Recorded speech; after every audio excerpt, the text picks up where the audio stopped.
In this video, I'm going to discuss how stress affects your performance as an athlete.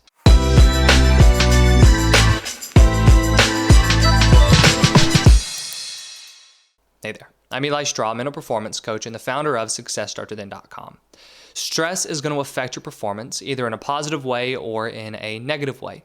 And it's important for us to look at both the positive side of it and the negative side of it. Now, just last week, I was on a coaching call with an athlete who was explaining to me how she experiences both the positive stress and the negative stress firsthand. And so I want to use her story as a way to highlight the differences between these two types of stress. And then I'm going to go into some tips that you can use to leverage this positive stress and to minimize the negative effect of the negative stress. So she was telling me about how she had a recent tournament, and during that tournament, she experienced the positive stress at one point and negative stress at the other point. Now, positive stress within sports is where you are experiencing stress about how you'll play or the stress to play well, and that stress causes you to perform better. Negative stress is where you experience stress about how you perform and how your performance will go and how you'll play, and then that stress causes you to underperform. When she experiences positive stress, she was explaining to me how this stress, it involves her wanting to play well, so wanting to win or feeling like she should win. And then that feeling of wanting to win and how she should win, it then turns her attention onto what she needs to be doing in this very moment in order to play well, in order to win. That typically involves her giving the most effort that she can to this individual point. The negative stress for her, on the other hand, occurs when she is stressed about losing to a certain opponent because she thinks that she should beat that opponent. So now she has stress about losing to this opponent, and that stress tends to lead to fear for her, so she starts to become afraid of losing to that opponent. Then if she begins to lose, so she's actually down within the match, then what ends up happening is the stress worsens, and then she becomes tense and she becomes even more afraid of losing, and she ends up making more unforced errors and typically ends up losing due to this negative stress. So we see the positive stress helps her play harder in the moment. The negative stress causes her to be tense and fearful in the moment. And that really highlights the main difference here between this positive stress and negative stress. So put simply, positive stress in sports is where you are wanting to play a certain way, right? So you feel the stress that you really should go out there and play well, and you really want to play well. But instead of just worrying about how well you want to play, you take the idea of, okay, I want to play well, and you use that to bring your attention back into the moment, and you focus on what you need to do to play well. And this is the same thing that happens when athletes perform well under pressure, because we could even see performing well under pressure as performing with this positive stress, right? Because when there's pressure, there's stress to do well. When you experience stress within your sport and this increases your performance, it's because it forces you to focus on what you need to be doing in the moment to actually succeed. The complete opposite happens when you experience negative stress. And negative stress is where you will find yourself underperforming. Negative stress in sports leads to us feeling fear in the moment about whatever it is that we are stressing about. For example, if you are stressing about wanting to play well, so you start to think, all right, I need to play well. The idea of I need to play well typically is followed by the two words or else. So let's say you say, I need to play well or else I will lose my starting position. Well, now we have a consequence out there, right? We have this idea of I need to play well or else I'll lose my starting position. The starting position, you're losing your starting position is the consequence that you're wanting to avoid. So now what's going to happen is you're going to be back in the moment trying to play. But instead of being focused on what you need to be focused on in the moment to play, your mind keeps drifting back to that idea of I need to play well or else I'm going to lose my starting position. And the more you think about that idea of losing your starting position, the more fear develops in the moment. The more that fear develops in the moment, then more natural it is for your mind to react with thinking, okay, I need to avoid that consequence. And that's where we end up seeing stress within your game lead to safe play and timid play and you holding yourself back. It's not because the stress itself causes you to hold yourself back. It's because the stress causes you to worry about the future. As you worry about the future, you naturally start to think and worry about the negative consequence, which then becomes something that you want to avoid and something that you are fearing and you don't want to have happen. And then if you're trying to avoid this negative consequence, that's where you find yourself holding back, playing it safe in the moment.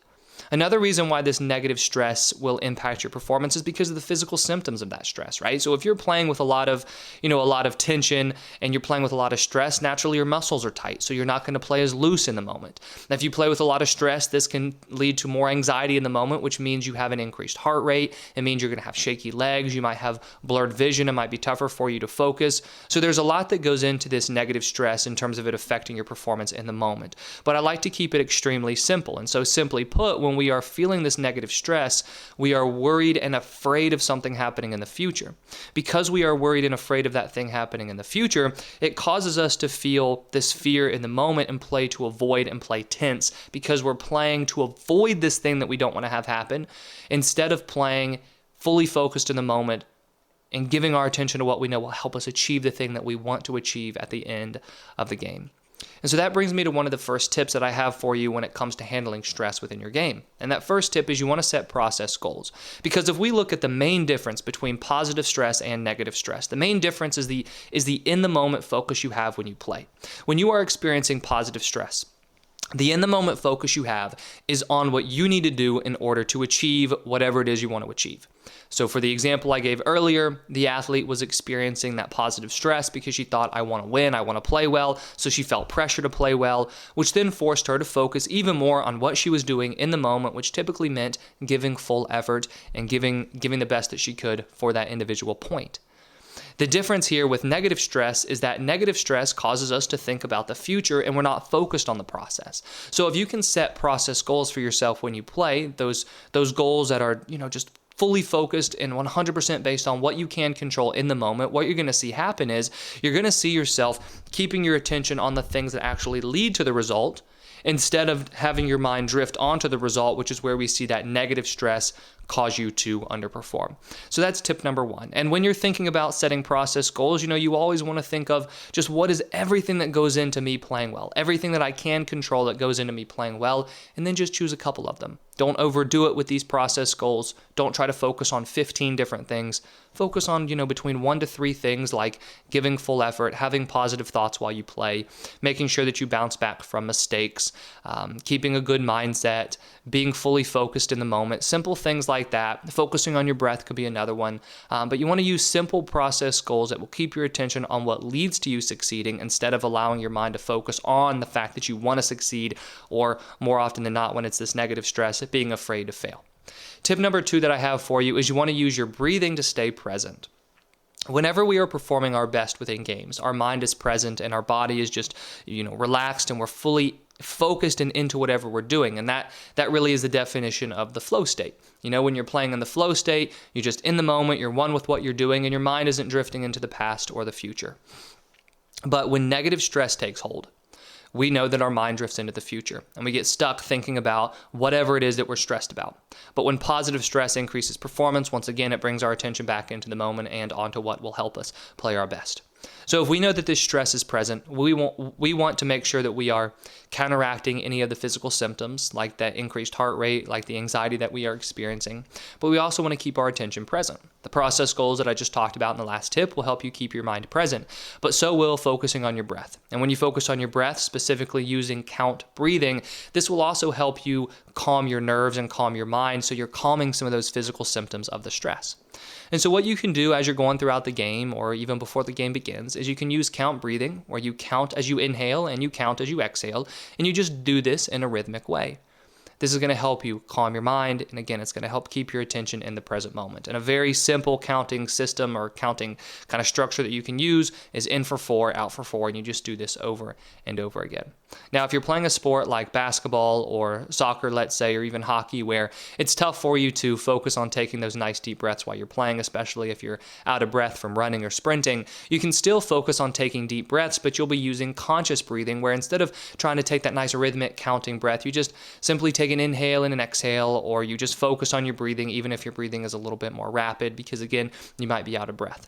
The idea here is we are focusing on our breathing because that's going to help us keep our mind and our attention present. And then tip number 3 is you want to try to let go of the fear of the consequence. And the way we're going to do this is by reminding ourselves that we can handle the consequence of whatever it is that we are stressed about.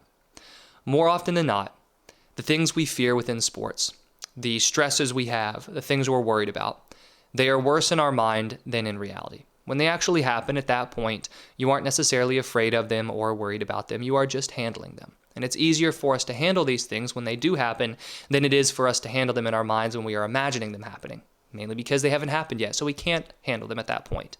But what you want to do, is if you're stressed about losing playing time, for example, you want to remind yourself that yes, that will be frustrating, but it is something you can handle. And if it does happen, you'll be able to handle it, manage it, and do whatever it is that you can to get yourself back into the lineup. And the same is true for whatever it is that you are afraid of or whatever consequence you are stressed about within your game. But as soon as you know that you can handle whatever it is you're stressed about, that eliminates a large amount of fear. When we eliminate that fear, when we eliminate that stress about those negative consequences, we start to minimize negative stress and the effects it has on our performance. So in summary, this idea of stress can be both positive and negative. And positive stress is all about you saying, I want to play well, I need to play well, and then using that want to and that need to redirect your attention back into the moment. But this negative stress, it only holds you back because you're so focused on what might happen, what you don't want to have happen, that it leads to that fear, it leads to that need to control, and then it leads to tension and avoidance and timid play in the moment. So make sure that you set yourself some process goals so we stay focused in the moment on what you need to be doing to succeed. You use your breathing to keep your attention present, and then you make sure that you know that you can handle whatever consequence you might be stressed about. I hope you enjoyed this video, and if you did, please hit that like button and subscribe if you haven't already. I put out new videos each week on sports psychology and mental training. And if you have any questions about any of the sports psychology programs I have available, or if you're interested in those, I've put links to those in the description below. Thank you for watching, and I wish you the best of success in all that you do.